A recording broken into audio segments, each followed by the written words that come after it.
Welcome to Donmar TV News Channel, mga nagbabagang balita sa buwan ng Setyembre.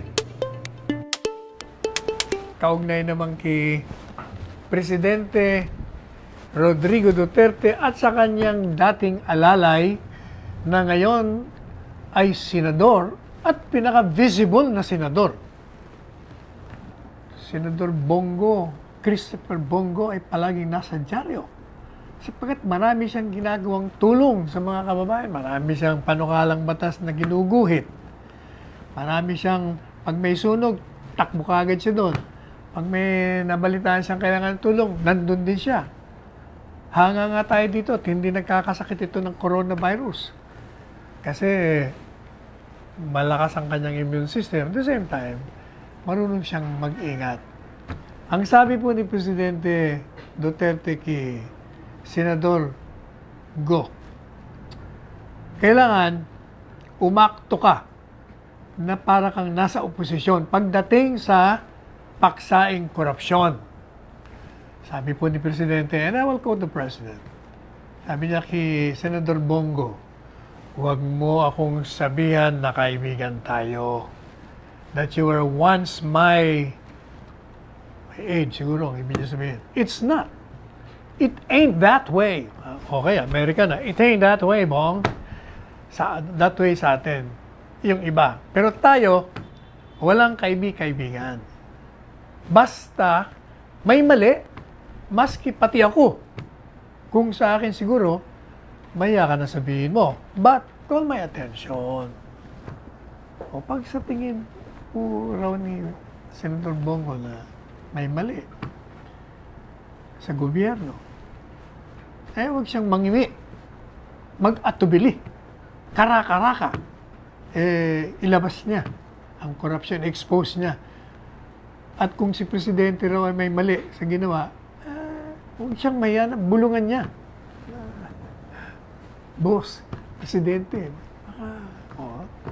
Kaya sabi ni Presidente, kung may ano dito na masama na tinignan mo, mapahiya ako, give it to another lawmaker.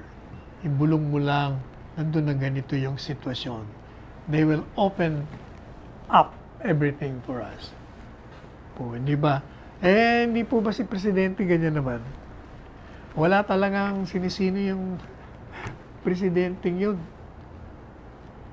Basta korupsyon, talagang maghihiwalay ngayon. Natatandaan ko po nun, nung nanalo na siya. Merong meeting dun sa Davao. Yung mga potential cabinet members, medyo na-late nga ako nung pagdating ko dahil ako yung nag-judge pa sa isang beauty contest. Parang kadayawan sa Davao nun. Pagdating ko dun halos, siguro 10 minutes na lang, matatapos na. Dahil mag-aalos doon sa madaling araw. Hanggang matapos. Sabi ni Presidente, sabi niya, 2 a.m. na. Let's call it a night. So, nagtayuan na. Pagkatapos, biglang, teka, balik kayo, may nakalimutan ako. Sabi ni Presidente, pag kayo naupo na bilang mga miyembro ng kabinete, nakalimutan ko sabihin sa inyo, pag hindi nyo ginawa, yung dapat nyong gawin. Ibig sabihin, gawin nyo yung trabaho nyo at huwag kayong ma-involve sa corruption.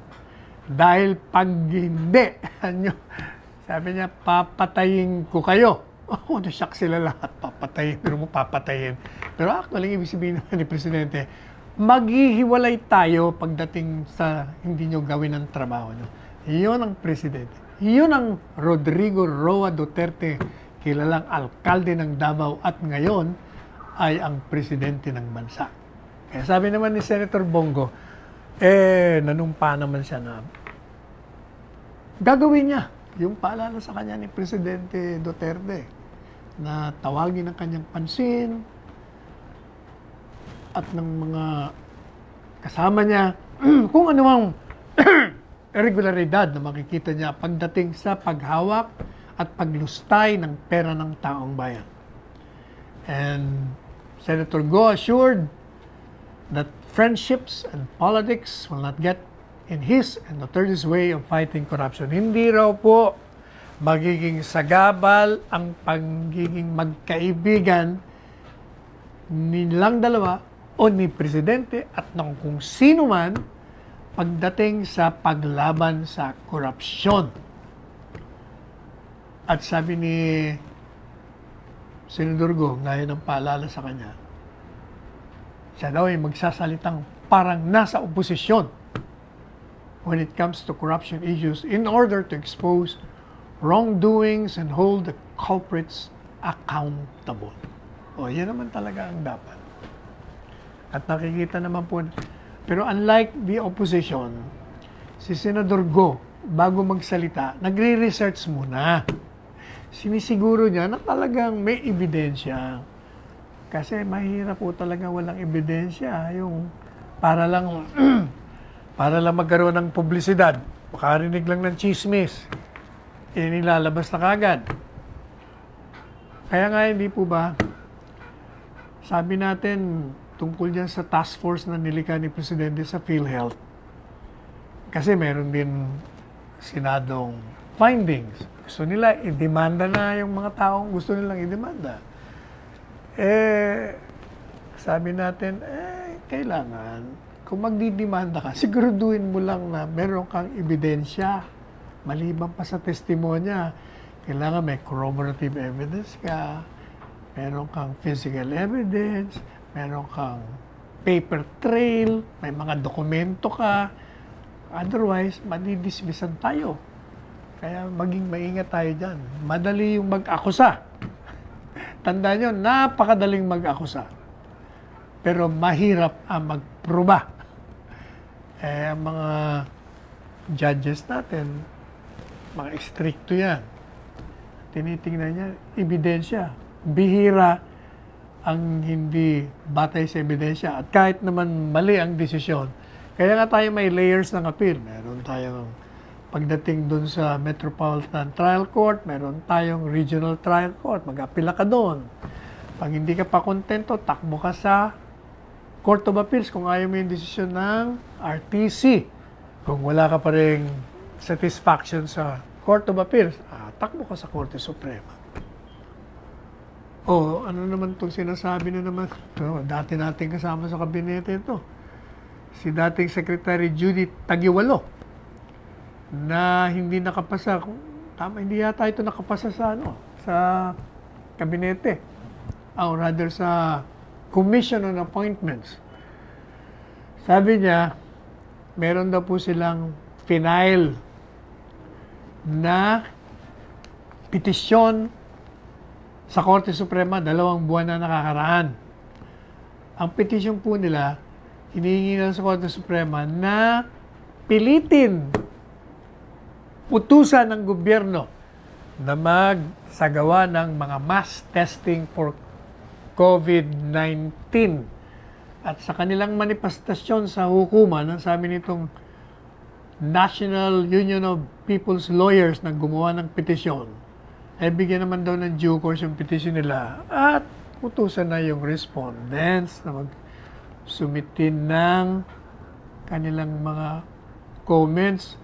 Dahil sabi nila, ang gobyerno daw sa pamamagitan ng DOH ay hindi nagsasagawa ng sapat na COVID-19 test nationwide. Teka, mukhang hindi kaya nagbabasa ng dyaryo. Judy, kasi ang dami na nga natin mass testing, di ba? 2 milyon na nga na mass testing natin. If I remember right, meron nga tayong shinare sa inyo na among the Asian countries, nalampasan pa natin. Talo natin sila. Pagdating sa mass testing, talo natin Singapore, talo natin Vietnam yata. Kung baga, baka ma-dismiss pa yung petition mo. Moot and academic. Talaga naman, no? Bakit ba kayo, yung mga researchers nyo medyo ayusin nyo? Meron namang may controversial naman dito. Paksain. Ano naman to? PCO budget briefing suspended. Solons Islam. Badoy. Sino ba si Badoy? Red tagging. Yung USEC sa PCO. Oo, kaya ko tinatawagan kanina si Sec Martin Andano, kaya lang nag-newscast daw siya. Tatanungin ko sa kanya, ano ba sinasabi nitong komite? Maapektuhan daw yung budget ng PCOO dahil sa ginagawa nitong USEC ng PCOO ng red tagging. Kasi meron daw itong mga pinalabas sa kanyang Instagram na ginangalanan, tinutukoy yung mga nasa kaliwa. Sino ba yung mga nasa kaliwa? Di yung palaging mga mababasa mo sa payagan na pinupuna ang gobyerno. Na ito raw ay mga miyembro ng komunistang NPA at CPP. Kaya sabi ng Kamara de Representanteng miyembro na si Congressman Zarte, sabi niya, pag hindi niya nag-resign, hindi namin bibigyan ng budget ng PCOO. Ano naman kaugnayan naman yun? Mali ka naman yata ng Congressman Zarte. Ano naman kaugnayan ng budget ng buong PCOO doon sa pagbibitiw o pananatili ng isang opisyal niya sa PCOO? Pero ako naman, sa tingin ko dyan, yan naman po kasi mga nandyan sa kaliwa. Identified talaga silang supporting. Very supportive sila sa NPA, saka CPP, pagdating sa mga payag nila. Pero kung lantaran mo naman sasabihin na sila mga miyembro, may problema ka rin dyan kasi kailangan may ebidensya ka din. Pagdating sa hukuman, sasabihin mo lang, hindi, kasi ganito ang mga style nila, salita nila, kontra na kontra sa gobyerno. Kaya pag sinabi mong card member, bearing member, may dokumento ka talagang miyembro. Kung hindi, may problema ka din. Ganun pa man, even assuming na mali, pero siguro ang ating payo naman dito sa deputy ni Secretary Martin, hayaan mo na si Secretary Martin, yung boss mo magsalita kasi dyan. Hayaan mo na kung ano yung assignment mo, yun na lang ang gawin mo. Para hindi na naapektuhan yung buong departamento ninyo. Meanwhile, sabi naman ni Secretary Lorenzana, dahil mareklamo nga itong nasa kaliwa, yung mga kongresistang na-identified sa kaliwa, na meron kasi silang mga pinalalabas sa social media, mga posting ng iba-ibang military units, hinamon niya yung kabataan representative na si Sara Ilago.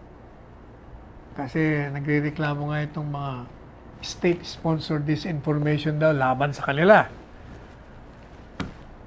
Sabi niya, demanda nyo kami.